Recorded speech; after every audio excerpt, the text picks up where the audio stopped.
अस्सलाम वालेकुम, मैं हूं याहिया सलमान। आज का हमारा टॉपिक है, क्या पाकिस्तान एक डेमोक्रेटिक स्टेट है या एक अथॉरिटेरियन रिजीम है। वैसे तो पाकिस्तान कॉन्स्टिट्यूशनली एक डेमोक्रेटिक स्टेट है, लेकिन इंटरनेशनल ऑर्गेनाइजेशन कुछ और ही बता रही हैं। जिस तरह द इकोनॉमिस्ट की इंटेलिजेंस रिपोर्ट के मुताबिक पाकिस्तान का स्कोर 2.84 रहा और 167 कंट्रीज में से पाकिस्तान की रैंकिंग 124 रही, जिसकी वजह से पाकिस्तान टॉप 10 वर्स्ट कंट्रीज में से रहा। फ्रीडम हाउस की 2024 रिपोर्ट के मुताबिक पाकिस्तान एक पार्टली इंडिपेंडेंट कंट्री है और पाकिस्तान में पॉलिटिकल राइट्स और सिटीजन फ्रीडम का स्कोर कलेक्टिवली 35 आउट ऑफ 100 रहा। पाकिस्तान में फ्रीडम ऑफ एक्सप्रेशन की तरह फ्रीडम ऑफ जुडिशरी भी खतरे में नजर आती है। 26 अमेंडमेंट के बाद हुकूमत को ये राइट दिया गया है कि वो जजेस अपॉइंटमेंट कर सकती है, जिसकी वजह से बहुत सारे लोगों का ये ख्याल है कि हुकूमत इसको अपने फ़ायदे में इस्तेमाल करेगी और उन जजेस को अपॉइंट करेगी जो उनके पसंदीदा होंगे और उनके हक में फैसले करेंगे। इस वजह से हुकूमत के खिलाफ और इस तरमीम के खिलाफ बहुत सारे एहतजाज भी हुए, जिसमें मीडिया ने भी एहतजाज किया। उसके अलावा आपके तमाम मुल्की bars, supreme court bar, Lahore high court bar और मुख्तलिफ बार्स पूरे मुल्क से, उन्होंने इस पर एहतजाज किया। इसके अलावा अपोजिशन जमातों का भी इस पर बहुत ज़्यादा शदीद एहतजाज देखा गया। पाकिस्तान में फ्रीडम ऑफ एक्सप्रेशन पर बहुत ज़्यादा पाबंदियाँ लगाई जा रही हैं। पाकिस्तान में बहुत से यूट्यूब चैनल्स जो कि हुकूमती आरा से मुख्तलिफ बयान देते हैं, उन पर भी पाबंदी लगाई गई है और बहुत से यूज़र्स उनको एक्सेस नहीं कर पा रहे हैं। इसी तरह एक बहुत बड़ी सोशल नेटवर्किंग साइट एक्स पर भी पाकिस्तान में पाबंदी लगाई गई है।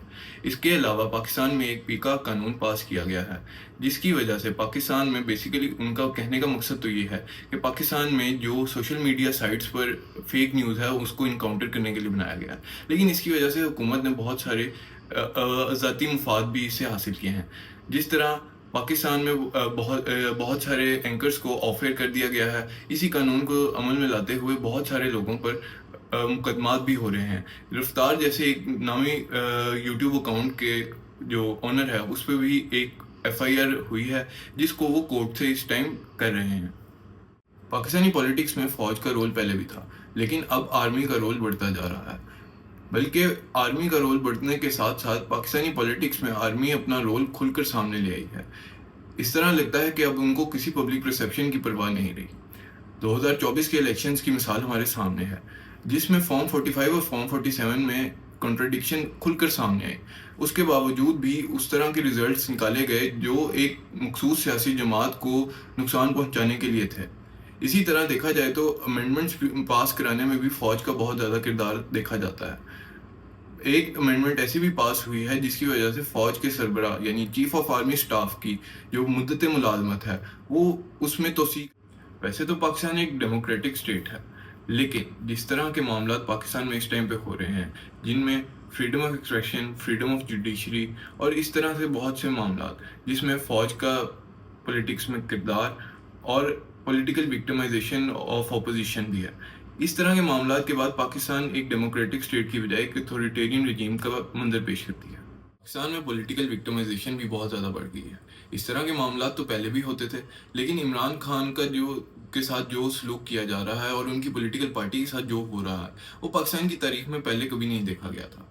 उनको एक साबिक वज़ीर-ए-आज़म के तहत 100 मुकदमात उन पर दर्ज हैं इस टाइम, और उनकी पार्टी को तोड़ दिया गया है।